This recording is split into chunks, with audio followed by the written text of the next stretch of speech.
Hey guys, thanks for dropping by to ComboCasting.com.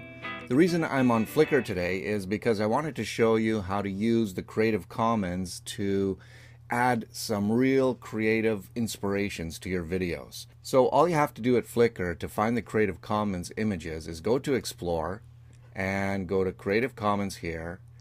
What you're really looking for here is the attribution license, which basically gives you free distribution and copying rights and use of that image. All you have to do is, give credit to the author. I got no problem with that.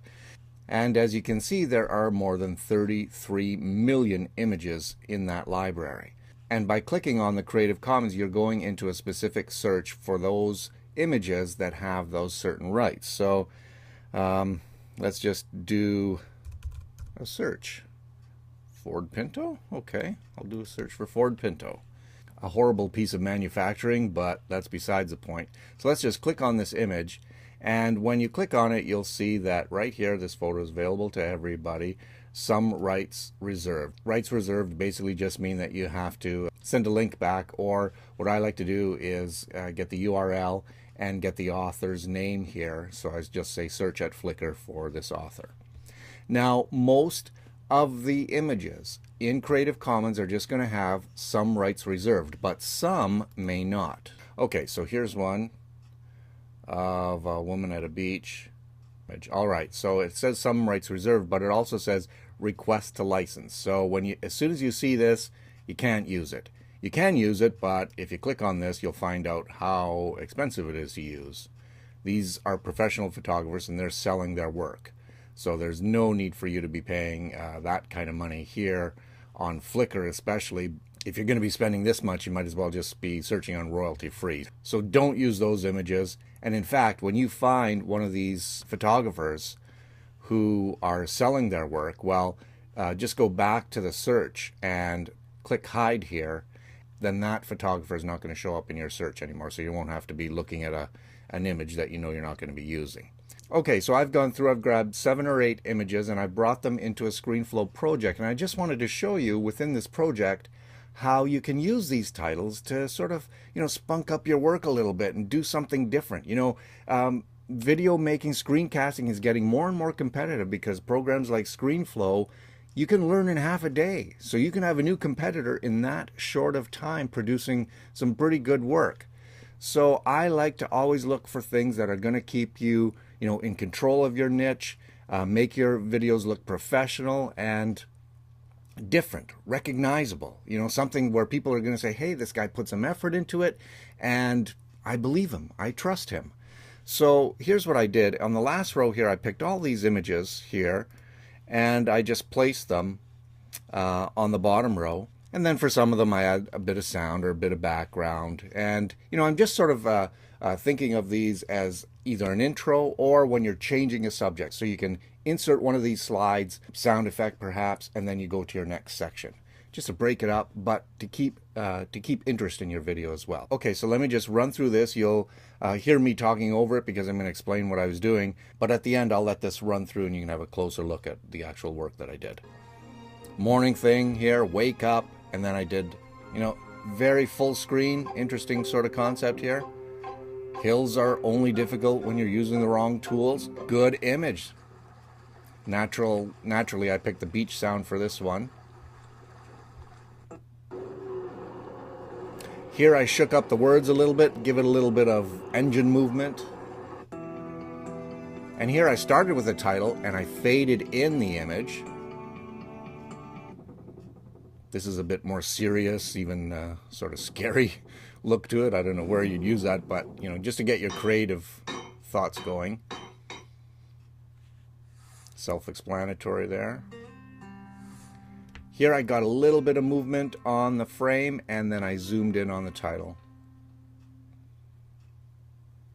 And there, I give my credits at the end here. So like I said, have a look at Flickr and get your creative juices flowing here and just add some real quality images to your video production. and you'll just see how these things can change. Now, you can use them as a full screen, display. This is much better than like a PowerPoint or a Keynote background, especially the standard kind. For example, let's say that you want to stay on this screen and explain several points. So we can actually add an annotations clip. Not an annotations clip, but I want to sort of section off the area where I'm going to be talking about something or adding points. So let me just make this completely black, but I'm going to make it transparent. Okay, so there. Now I have an annotations thing, so that probably went up pretty high. So I want to bring that layer down under my text.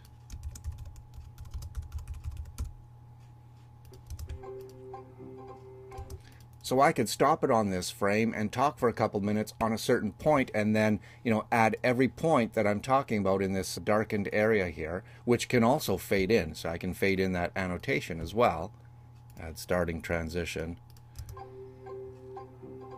And then the headings and subheadings would come in, when I'm speaking about them. So that's another thing you can use. And like I said, this is a much more interesting thing to look at than a standard PowerPoint background.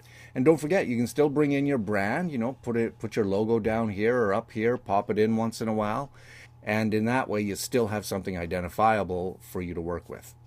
Okay, so I'm going to let this run here so you can see, everything that I did. And I hope that helps you. Check out Flickr, use Creative Commons, and make sure to give credit to those starving photographers on Flickr at the end of your video. Take care. Ciao.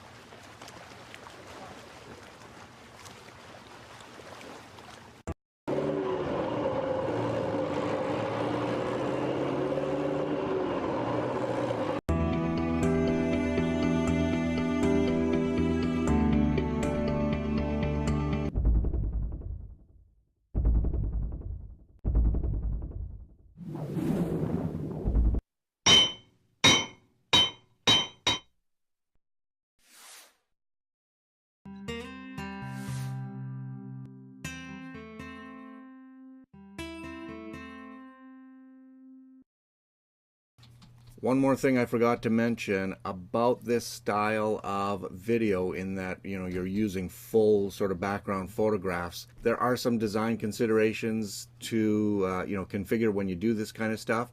So one thing I would like to recommend is this great book called Presentation Zen. I've used this book many times for creative inspirations. Got a lot of nice color pictures in it, and even though it is for basic sort of PowerPoint or Keynote presentations, I have used a lot of these ideas in a lot of videos that I've made for the last couple of years. So links below here at Amazon. I've never recommended a book to you before, but trust me, I've slept with this book. Ask my wife. Talk to you soon.